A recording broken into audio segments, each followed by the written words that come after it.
प्यारे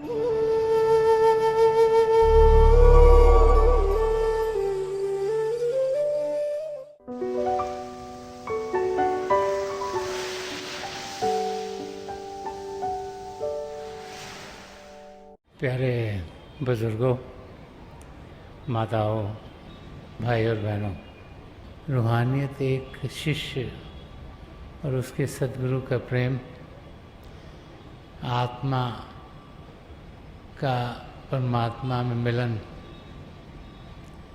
वो रास्ता जो ज़िंदगी के मकसद को पूरा करता है। और संत दर्शन सिंह जी महाराज क्योंकि एक शिष्य के रूप में भी थे, तो हम सबके साथ क्या क्या गुज़रता है उसको हम समझ पाएँ। उन्होंने बड़ा खोल खोल के अपने लफ्ज़ों के ज़रिए हमें समझाया है। रूहानियत का रास्ता चाहे सरल है, लेकिन बहुत सी बार हम सबकी समझ के दायरे से परे रहता है, क्योंकि रूहानियत का रास्ता उस दुनिया का रास्ता तो है नहीं जो कि लफ्ज़ों के ज़रिए, भाषाओं के ज़रिए समझा जाए। ये वो रास्ता है जो लफ्ज़ों और भाषाओं से ऊपर उठकर हमें मिलता है। ये प्रेम का रास्ता, प्रेम किसी भी भाषा में समझाया नहीं जा सकता।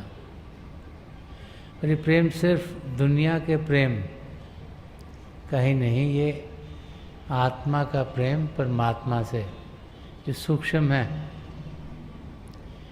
जो जड़ता के लफ्ज़ों के ज़रिए समझे नहीं जा सकते। ये वो रास्ता है जो अनुभव से ही ग्रहण किया जा सकता है। तो संत दर्शन सिंह जी महाराज अपने लफ्ज़ों के ज़रिए उस अनुभव को हम जान पाएँ, उस अनुभव को हम करें, वही हम सबको समझाते थे। जो हम इस धरती पर आते हैं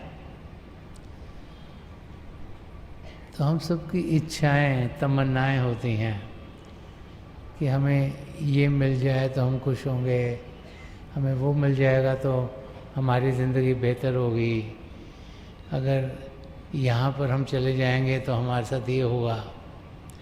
तो वो जो इंसान के अंदर इच्छाएं होती हैं जिनसे वो सोचता है कि उसकी ज़िंदगी बेहतर होगी,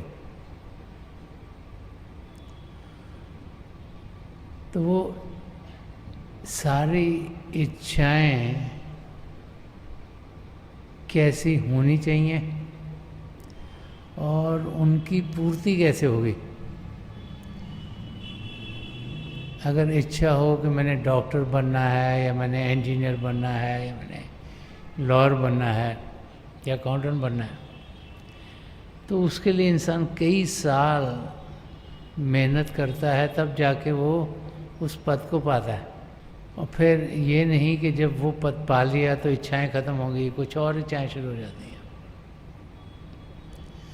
तो संत दर्शन सिंह जी महाराज समझा रहे हैं इस शेर के ज़रिए कि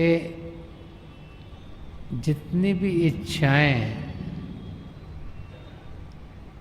जितनी भी तमन्नाएं ज़िंदगी भर की थी, वो पूरी कैसे हुई। तो फरमा रहे हैं कि तमाम ज़िंदगी ये आरज़ू का हासिल थी, कि सारी ज़िंदगी की जो इच्छाएं थी, जितनी भी आरज़ू थी, जितनी भी डिज़ायर्स थी इंसान की, कि सारी ज़िंदगी ये आरज़ू का हासिल थी, वो एक शब्द जो तेरी बज़्म में गुजारा है। अगर जितनी भी मेरी इच्छाएं थी पूरी ज़िंदगी भर की, वो सब की सब पूरी कैसे हुई कि वो एक शब्द, वो एक रात जो तेरी बज़्म में गुजारा है, जो आपकी महफ़िल में हम गुजार रहे हैं। तो इसके ज़रिए संत दर्शन सिंह जी महाराज हमें क्या समझा रहे हैं जो रूहानियत का कोर है कि रूह का प्रभु में मिलन। और बार बार जब महापुरुषों के लफ्ज़ों को हम समझने की कोशिश करते हैं, वो हमें यही समझाते हैं कि जिन्होंने प्रेम किया, जो प्रेम के रास्ते पर बढ़े, उन्होंने ही पिता परमेश्वर को पाया। कि प्रभु को पाने के लिए हमें प्रभु से प्रेम करना है। वही एक ज़रिया है जिसके साथ हम अपनी मंजिल तक पहुंच सकते हैं। अब प्रभु से प्रेम कैसे किया जाए? ना हम उन्हें देख पाते हैं, ना आँखों से, ना कानों से सुन पाते हैं। तो इसीलिए जो सन्मत का रास्ता है, इसमें बड़ा जोर दिया गया है कि एक पूर्ण महापुरुष जिनमें प्रभु की सत्ता काम कर रही है, तो हम एक शिष्य के माफक जब अपने सद्गुरु से प्रेम करते हैं, तो वो प्रेम हमारा पिता परमेश्वर की ओर बढ़ता चला जाता है। और ये प्रेम शारीरिक नहीं, मानसिक नहीं, ये आध्यात्मिक है। ये प्रेम आत्मा का, आत्मा के साथ प्रेम है। ये प्रेम आत्मा का परमात्मा के साथ प्रेम है। परमात्मा जो सूक्ष्म से सूक्ष्म है, उनकी लेवल तक पहुंचने के लिए हम एक शिष्य के रूप में अपने सद्गुरु के प्रेम के रंग में जब रंगे जाते हैं, तो फिर हम तैयार होते हैं प्रभु से लीन होने के लिए। तो संत दर्शन सिंह जी महाराज समझा रहे हैं कि वो एक शब्द जो तेरी बज़्म में गुजारा है, कि जब हम सत्संग में आते हैं तो हजारों की तादाद में वहाँ हम अपने आप को पाते हैं, और वहाँ पर हमें मौका मिलता है अपने सद्गुरु की शारीरिक रूप में नज़दीकी पाने का। वहाँ आकर हमें जानकारी पिता परमेश्वर की मिलती है। वहाँ पहुंचकर जो मन माया के पर्दे हम सबके ऊपर चढ़े हुए हैं, वो उतरने शुरू हो जाते हैं। और वहाँ पर हम जब अपने सद्गुरु की नज़रों से बढ़ती हुई प्रेम भरी किरणें अपने अंग संग पाते हैं, तो फिर उनकी आँखों से हमारी आँखों तक, उनके दिल से हमारे दिल तक, उनकी रूह से हमारी रूह तक एक कनेक्शन हो जाता है। और फिर हमारी आत्मा में प्रेम की लहरें बढ़नी शुरू हो जाती हैं, और उस प्रेम के रंग में हम फिर शरीर से ऊपर उठना शुरू होते हैं। जब तक इस शरीर के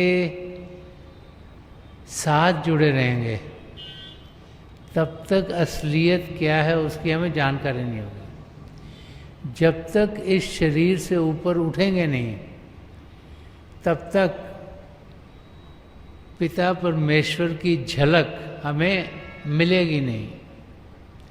तो संत दर्शन सिंह जी महाराज फरमा रहे हैं कि जब हम सत्संग में आते हैं, तो फिर मन माया के पर्दे हटने शुरू होते हैं। हमारा ध्यान दुनिया से हटकर आध्यात्मिक रास्ते की ओर पड़ता है, और जब रूहानी किरणें हमारी और हमारे सद्गुरु के ज़रिए पहुंचती हैं, तो फिर हम इस शरीर से ऊपर उठना शुरू हो जाते हैं, और फिर उनकी मदद से हम अंदर के मंडलों में प्रवास करना शुरू कर देते हैं। और जब पिंड अण्ड ब्रह्मांड पार ब्रह्म को पार करते हुए अपने आप को सचखंड में पाते हैं, तो अपने सद्गुरु की नज़दीकी पाते हुए वहाँ हम उनमें लीन होते हैं और वो फिर हमें पिता परमेश्वर में लीन कराते हैं। और प्रभु में लीन होना ही तमाम जिंदगी के आरजू का हासिल है। इंसान की इच्छाएं जब दुनिया की होती हैं तो एक ख़त्म होती नहीं, दूसरी आ जाती है, दूसरी ख़त्म होती नहीं, तीसरी आ जाती है। कभी इंसान इस दुनिया में खुश नहीं रहता, क्योंकि खुशी क्षण भर की है। और खुशी जब उन चीज़ों से पाते हैं जो कि दुनिया की हैं, तो हमें पता है कि वो टेम्पररी हैं। तो सदा सदा का आनंद, सदा सदा का सुख चैन, जो मकसद हम में से हर एक का है कि हम इस शरीर में क्यों आए हैं, वो मकसद जो अपनी आत्मा का मिलाप परमात्मा में कराने का है, वो तब पूरा होगा जबकि आत्मा का मिलन प्रभु में होगा। तो वही आरज़ू, वही इच्छा हम सबकी होनी चाहिए। जिंदगी भर की इच्छा यही है कि आत्मा का मिलाप परमात्मा में हो।